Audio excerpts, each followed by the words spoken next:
OK. Toi, là, avec ton petit soude rose, Maintenant là. qu'on comprend mieux. Mon soude alsacien. Maintenant qu'on comprend mieux ta démarche et puis ton intention sur but sur le web que vous devez tous visiter régulièrement, tu es ici ce soir pour nous présenter ton coup de cœur. Oui, OK. OK, là, je veux un peu d'attention, là. Là, plus de tweets, plus de jasage. Là, on a les Twitter par excellence, ici, au bout de la table. Oui, donc, Alsace au menu, je te reconnais. On va goûter un vin ensemble. En fait, on m'a demandé de sélectionner un vin alsacien qui me passionne. Donc, j'ai choisi un vin pour vous ce soir. Et j'aimerais qu'on le déguste ensemble puis qu'on en parle un peu ensemble. Parce que là, depuis tantôt, tout le monde boit, mange, mais il n'y a pas trop d'échanges.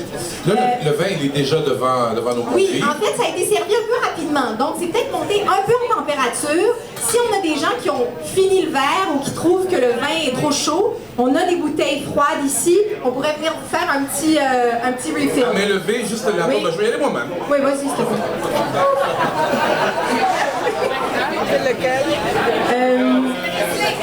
Alors, c'est le troisième Riesling que vous êtes fait servir. C'est le Riesling de Barmès-Boucher. C'est un Riesling RNV. OK? Donc, le troisième verre. Donc, d'abord, pourquoi j'ai choisi du Riesling? Du Riesling, c'est déjà un cépage noble de l'Alsace. C'est comme Nick Hamilton en parlait tout à l'heure. C'est quand même un cépage très, très complexe.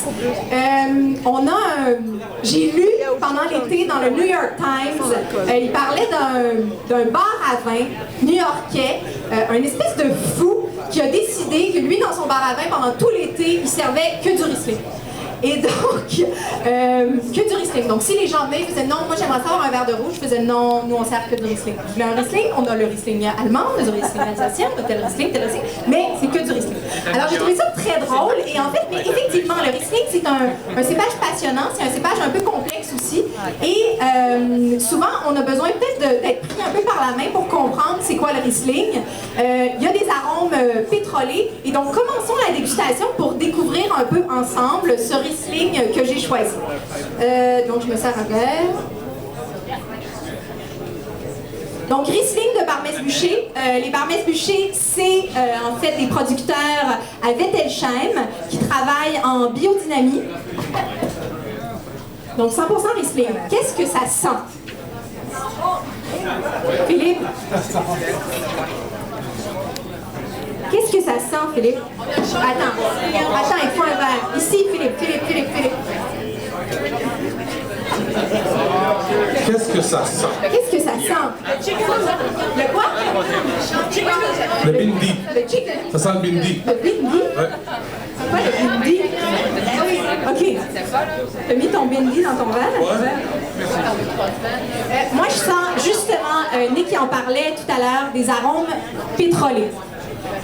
Donc, moi je me souviens la première fois que j'ai goûté du Riesling, j'ai fait écoutez, je sais pas si c'est moi qui est folle, mais je trouve que ça sent le ballon, tu sais, qu'on gonfle pour les anniversaires d'enfants.